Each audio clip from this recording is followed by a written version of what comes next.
The first project I started working on was the parable and art workshops. Once a week, I met on Zoom with members of our congregation to discuss a parable that Jesus told while I guided them through painting a watercolor piece that reflected the parable. We had 7 workshops this summer, and we all enjoyed them thoroughly. Another project I had was painting the plexiglass that surrounds the quarantine quartet who provide the music every Sunday during COVID.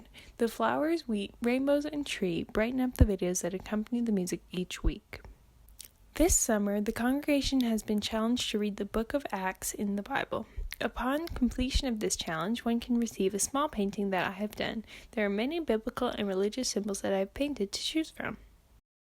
This Christmas, you may find the windows between the narthex and the sanctuary adorned with art. I completed 4 window paintings which relate to Advent and Christmas. They are Mary and Elizabeth, Jesus in a manger, communion cup and bread, and an angel.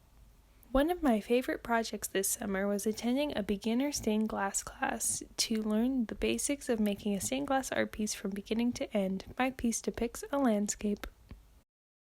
The mural was one of my main projects this summer. The image was generated in collaboration with members of the congregation who gave their input. The dove represents the Holy Spirit, and the rainbows represent that we are an affirming congregation.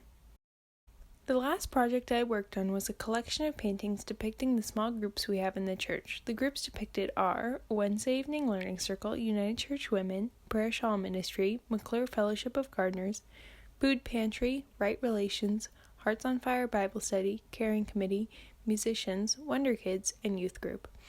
The church building is painted in the center, and there is a rainbow to represent that we are an affirming congregation, and a dove to represent the Holy Spirit. On May 27, 2021, 215 unmarked graves of Indigenous children were found at a residential school site in Kamloops, BC, after which hundreds more were discovered across Canada and continue to be found. In light of this discovery, memorials around the country were assembled with children's shoes, each pair representing a child lost to the residential school system. One of my projects was to paint one of these memorials assembled in Vancouver, BC. Inspired by Orange Shirt Day, each shoe has a bit of orange in it. The painting will be hung in the narthex until all 94 of the Truth and Reconciliation Commission's calls to action are completed by the Canadian government.